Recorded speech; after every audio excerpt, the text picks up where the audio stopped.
Hello mga amigo, yan ang mga amigo, punta tayo ngayon sa may Ascot Hotel dito sa may Makati, dito lang sa may Courtyard Drive sa may malapit sa SM yung kung saan nag face to face relation yung ating mga kasama ron na yung mga ating co-workers.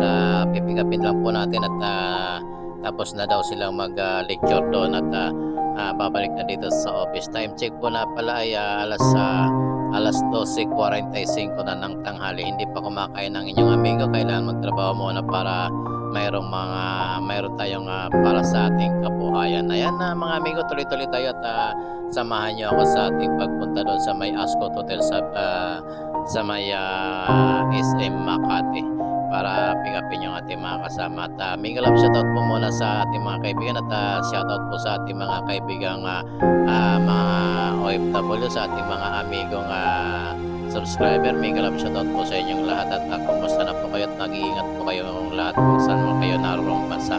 At sa ating mga subscriber, sa ating mga silent viewers, maraming salamat po sa inyong patuloy na pagtangkilik sa ating mga video. Ayan mga amigo, at tuloy-tuloy tayo at nandito na po tayo ngayon sa may Makati Avenue at kakaliwa lang po tayo doon sa may Ayala, tapos kakaliwa tayo doon papunta ng sauna sa pangatlong street, kakanan tayo papunta ng SM Makati sa may Glorieta Park po tayo dadaan. Ayan at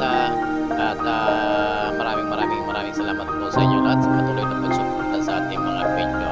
At mga amigo, ingat po tayo sa lahat po ng mga amigo nating mga drivers at mga riders na bigla-bigla na sumusulpot sa unahan. At distansya amigo po sa ating mga kaibigan na riders, sa ating mga amigo dyan na riders, distansya amigo po tayo sa unahan.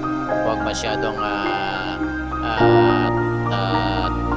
takatin yung ating mga kasi kaninang umaga medyo nagulat tayo doon sa isang motor na biglang pumasok doon sa ating unahan. At siyempre pag bigla kayong titigil at na bigla kayo sumulpot sa unahan, hindi matansya yung minsan kasi nakakagulat bigla na lang tumitigil sa harapan. Kaya mga amigo, ingat po tayo para hindi tayo mabangga at hindi tayo disgrasya. Kawawa naman po kayo at baka mamaya kung ano mangyari sa inyo. Ingat po mga amigo, lalo na doon sa mga mabibilis patakbo. Ingat at God bless po.